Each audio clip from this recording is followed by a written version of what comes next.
Nilisikia jina langu likiitwa kabla hata sijaanza kujiuliza kama nimesikia kweli. Sauti ilikuwa tulivu, ya kawaida, kama mtu anayekuita bila haraka. Ilikuwa sauti ya bibi yangu.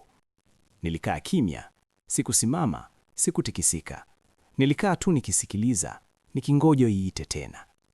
Haikuita tena. Nilikaa pale kwa dakika kadhaa, nikijiambia labda ni mawazo. Nyumba ya bibi ilikuwa ya zamani sana. Ilikuwa inatoa sauti usiku. Sakafu ilikuwa inalia ukiikanyaga. Upepo ulikuwa unapita kwenye mianya ya kuta za udongo. Nilikuwa peke yangu. Hofu huanza hivyo. Kimya kikikaa muda mrefu kuliko kawaida. Bibi yangu alikuwa amekufa miezi miwili kabla. Nilihudhuria mazishi yake. Nilishika mkono wake wa mwisho. Niliona uso wake ukiwa mtulivu kama mtu aliyekuwa amechoka sana. Nilijua sauti niliyomsikia haingeweza kuwa yeye, lakini akili haikubali haraka kitu ambacho moyo unakataa. Nilikuwa nimelala kwenye chumba chake, kitanda chake, harufu ya nguo zake bado ilikuwa hewani. Nilikuwa nimekaa pale kwa sababu hakuna mtu mwingine aliyekuwa tayari kuishi kwenye ile nyumba. Watu kijijini walikuwa wanasema, lakini kwa sauti ndogo. Hakuna aliyesema nini hasa. Walikuwa wanasema tu, utaona. Nyumba ilikuwa na milango miwili. Mlango wa mbele ulikuwa wazi mchana kutwa, mlango wa nyuma ulikuwa tofauti. Tangu nikiwa mdogo, nilifundishwa kutoikaribia. Bibi alikuwa anasema, mlango huo si wa watu. Hakuwahi kueleza zaidi. Wazee hawapendi kueleza kila kitu. Usiku ule, nililala huku nikijaribu kuhesabu pumzi zangu. 1, 2, 3. Nilipofika karibu kulala, ndipo nilisikia tena. Sio sauti ya kuita, ilikuwa ni pumzi, nzito, polepole, kama mtu mzee anayepumua kwa shida. Ilikuwa inatoka upande wa mlango wa nyuma. Nilikaa bila kusogea.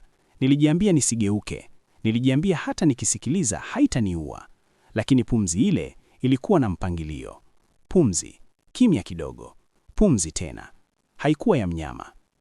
Asubuhi ilipofika, nilihisi kama sikulala kabisa. Nilimwona jirani mmoja, mama mzee aliyekuwa anaishi karibu. Nilimuuliza kama alisikia kelele usiku. Aliniangalia kwanza, akatazama nyumba ya bibi, halafu akaniuliza swali moja tu. Ulifungua mlango wa nyuma? Nilisema hapana. Sauti yangu ilikuwa ndogo kuliko nilivyotarajia. Alisema, usifanye hivyo. Akasema tena, pole pole zaidi, hata kama watakuomba. Hakusema nani, hakuhitaji. Usiku wa pili, niliota ndoto. Nilikuwa nimesimama mbele ya mlango wa nyuma, mkono wangu ulikuwa juu ya mpini. Nilijaribu kuutoa, lakini haukutaka kuachia. Nilihisi baridi kwenye mgongo wangu. Bibi alikuwa nyuma yangu. Sikumgeukia, sikuhitaji. Nilijua ni yeye. Alisema, fungua, nimechoka kusimama nje. Nilipoamka, moyo wangu ulikuwa unapiga haraka sana. Nilikaa kitandani muda mrefu kabla sijasimama. Nilienda mpaka kwenye mlango wa nyuma. Ulikuwa umefungwa, hakukuwa na alama, hakukuwa na kitu tofauti, lakini hewa pale ilikuwa nzito. Siku ya tatu, nilipata kamba chini ya kitanda cha bibi. Ilikuwa ya zamani, imefungwa mafundo. Kulikuwa na alama za majivu. Nilishika kwa uangalifu, kama kitu ambacho kingeweza kuniumiza hata bila kusogea.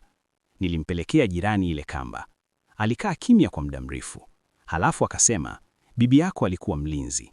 Nilimuuliza analinda nini? Akasema, mtu, sio kitu, mtu. Usiku ule, mlango wa nyuma uligongwa. Sio kwa nguvu, taratibu, mara 3, kimya, mara 3 tena. Nilikaa kitandani nikisikiliza. Sauti ya bibi ikakaja. Mjukuu wangu, alisema. Fungua. Sauti ilikuwa sahihi kabisa. Nilihisi kama nikisimama, ningeona uso wake. Nililia kimya. Nilijua nikifungua, kitu kingeingia. Lakini nilihisi pia, kama nikiendelea kukaa kimya, kitu kingesubiri mpaka nishindwe. Gongo likasimama. Kisha sauti ikabadilika. Ilikuwa nzito, ilikuwa karibu zaidi. Tulimlinda kwa muda mrefu. Sasa ni zamu yako. Nilisimama, mikono yangu ilikuwa inatetemeka. Nilichukua ile kamba, nikafunga mpini wa mlango kutoka ndani. Nilifunga mafundo kama yale niliyoyaona kwenye ndoto. Nilipomaliza, kulikuwa na kimya zito sana. Asubuhi niliambiwa niondoke. Niliuliza nini kitatokea nikiondoka. Jirani alisema, itamtafuta mwingine. Niliondoka siku hiyo hiyo.